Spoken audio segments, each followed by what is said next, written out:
Frankenstein, como no, lo vi en muchas controversias con Luis Gómez, con Rogelio Porras, pero sobre todo con Luis Gómez. No tenía una voz bonita, honestamente, tenía una voz un poco gangosa, como se dice en los términos campesinos, y no tenía una disposición de voz muy fuerte, o sea, el timbre de voz no era muy bonito, no, al oído no agradaba mucho, pero técnicamente sí era técnicamente. No era una décima de alto vuelo poético, de muchas metáforas, era una décima muy directa. O sea, ahí no había muchas metáforas, imágenes o símiles. En el capítulo anterior conocimos pasajes y obras poéticas de Francisco Echazabal por intermedio de Alberto Vega, quien se honra en rescatar la obra de su amigo y robusto poeta cienfueguero, quien nació en San Fernando de Camarones, allá por 1918, y aquí en Cienfuegos fue muy respetado. Hoy continuamos tras las huellas de Francisco Echazabal, conocido especialmente por Frankenstein. Rimas de Frankenstein, segunda parte. Frankenstein hizo pulsar su lira poética para cantar a nuestras bellas mujeres. Con tus ojos soñadores y con tus labios de miel, eres fragante clavel que perfuma mis amores. Eres como los fulgores desprendidos de la luna, eres linda cual ninguna por tu cuerpo delineado, y tendiéndote a mi lado, yo no quiero más fortuna. Él dominaba el ovillejo, hacía décimas monosílabas, y además décima, que es una curiosidad lingüística, décima sin las vocales, o sea, décima sin la A, luego hizo décima sin la E, sin la I, sin la U y sin la O. O sea, que es una curiosidad lingüística, según Miriam Gutiérrez, una profesora de español literatura, me dio una curiosidad lingüística y además, no solamente una curiosidad lingüística, sino un trabajo de orfebrería, porque lograr hacer una décima sin la A, que es la principal de nuestras vocales, ¿no? Aunque todas juegan su papel, pero verdaderamente es una proeza también desde el punto de vista de la dedicación, de cómo buscó las décimas monosílabas. Tenía pocas décimas de encabalgamiento, para que tú veas, porque en aquella época tampoco la décima encabalgada se utilizaba mucho. Muchos poetas lo utilizaban, pero otros no. Y los ovillejos, muy interesante también. Por ejemplo, hay un ovillejo dedicado a una figura que también se habla poco de ella y que nosotros le pusimos el nombre de una peña que hay en la hogar de ancianos, en la casa de abuelo de la calle San Carlos, Juan René Cabrera Padrón, palmireño, profesor, que trabajó muchos años en la Biblioteca Provincial Roberto García Valdés. Y hay un ovillejo escrito por Frankenstein el 21 de diciembre de 1970, dedicado a Juan René Cabrera. ¿Quién trabaja con afán? Juan. ¿Quién nunca perdió la fe? René. ¿Quién es del arte lumbrera? Cabrera. Y por su lucha cimera de poeta orientador, mi ovillejo es una flor para Juan René Cabrera. O sea, te das cuenta que quien trabaja con afán, Juan, o sea, va desglosando una décima, pero en ovillejo. Verdaderamente genial.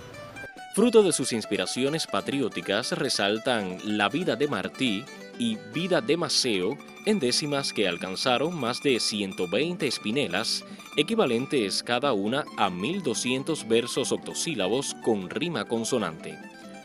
También una obra al 5 de septiembre. Joyas literarias que esperan su publicación para llegar a la nueva generación.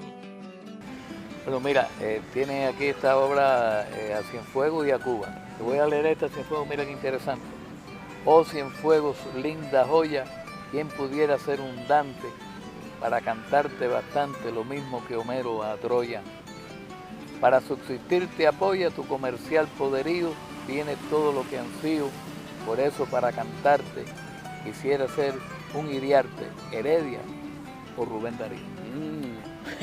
Pues mero de deseos por leer esas obras, claro. Bueno, mira, Si usted me lee esta primera a Cuba, escrita también por Frankenstein. Ah, ya. A Cuba. Cuba es un templo de amor, un emporio de belleza, donde la naturaleza luce todo su esplendor, donde hasta el agricultor se alegra de ser cubano, donde el clima es puro y sano, donde el cielo es más hermoso, porque el Todopoderoso a Cuba le dio la mano. Sí, ves Muy qué bueno. interesante, Sí. además es un cronista de su tiempo, cronista social, histórico, político, y era un cronista de amor también. Eso era, sigue siendo Francisco Echezabal Álvarez, Frankenstein. En paz descanse Chivás, el ortodoxo eminente que ha muerto valientemente por el bien de los demás. No se olvidará jamás al que un domingo en La Habana quiso en acción espartana dar con un pistoletazo el último aldabonazo a la conciencia cubana. Cuando yo muera no habrá quien vele mi cuerpo frío.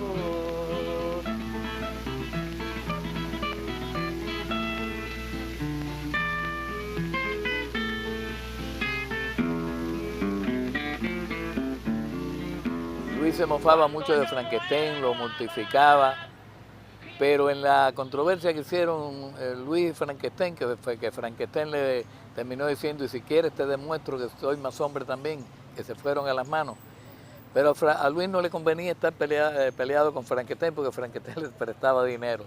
Cuando Luis estaba arrancado, que casi siempre estaba arrancado, entonces le iba a Frankenstein, que era su banco particular, y Frankenstein le prestaba dinero. Pero fueron grandes amigos, porque Luis tenía algo muy importante. Era pobre, era una gente humilde, pero era un gran amigo, fiel a sus amigos. Esta historia también me la contó, porque Luis vivió muchos años también en Santa Clara, en el mismo cuarto que tenía Luis Rodríguez, el monarca de la rima de Fomento, y Luis me contaba estas historias de que era un gran amigo, muy respetuoso. Y Frankenstein, él era igual que Rogelio Porre, que eran gente muy buena, Modesto González, el cubanito, toda esa playa de poetas, improvisadores, de un Parnaso, y de alguien del que se habla poco, pero que fue el que creó prácticamente los conjuntos campesinos sin fuego, Wilfredo Sacerio Sea, locutor de nuestra emisora, con una dicción perfecta, y que viajó no solamente por la décima, sino también por el romance, por el soneto, y también por los artículos y los reportajes en la prensa plana. Hay una décima interesante y simpática de Luis Gómez, siempre manipulando a Frankenstein. Iban para Cumanayagua, iba Emilio Guzmán, iba Rogelio Porre, y Luis Gómez que el día iba con la leche cortada. Dice, permita Dios que un volcán arrase a Cumanayagua y entre viento, polvo y agua desaparezca Guzmán.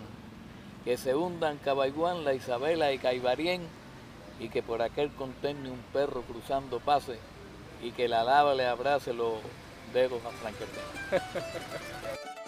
Para triunfar en la vida no es preciso ser dichoso, hay que ser voluntarioso, de alma fuerte y decidida.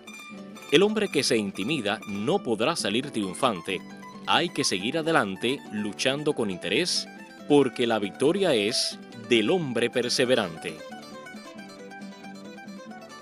De ahí del que bien, Frankenstein siempre le llevaba comida, restos de comida, una perrita que tenía Luis Gómez, y siempre iba y le llevaba ahí donde vivía Luis Gómez, al fondo de la manzanita, le llevaba piltrafa, morcilla, y entonces Luis Gómez le escribió una vez, Francisco Echezabal tiene delirio con mi perrita, le canta, la felicita, la acaricia y la entretiene.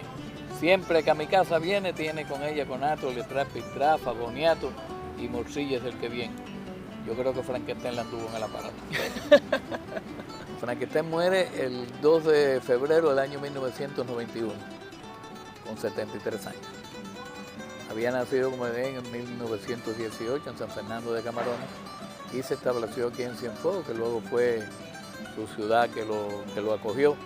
Fue una pérdida muy sensible para la cultura cienfueguera, pero lo importante es que su obra ha quedado y por eso hay que salvarla del tiempo, del olvido. Por suerte, la familia entregó esa cantidad de libretas al Museo Provincial y ahí se preserva, se está preservando muy bien. Y seguimos trabajando sobre la obra de Frankenstein, la cantidad de obras que son sociales, la cantidad de obras que son de amor, las históricas, las políticas, en fin, todas esas cosas que tienen que ver con su obra en general. Así se nos fue Francisco en 1991, al que le decían Frankenstein, porque el que lo miraba bien, del susto quedaba visco. Y ahí está su obra, robusta como tronco de palma, porque tuvo para la 10ª campesina, tan grande como su cuerpo, alma poética.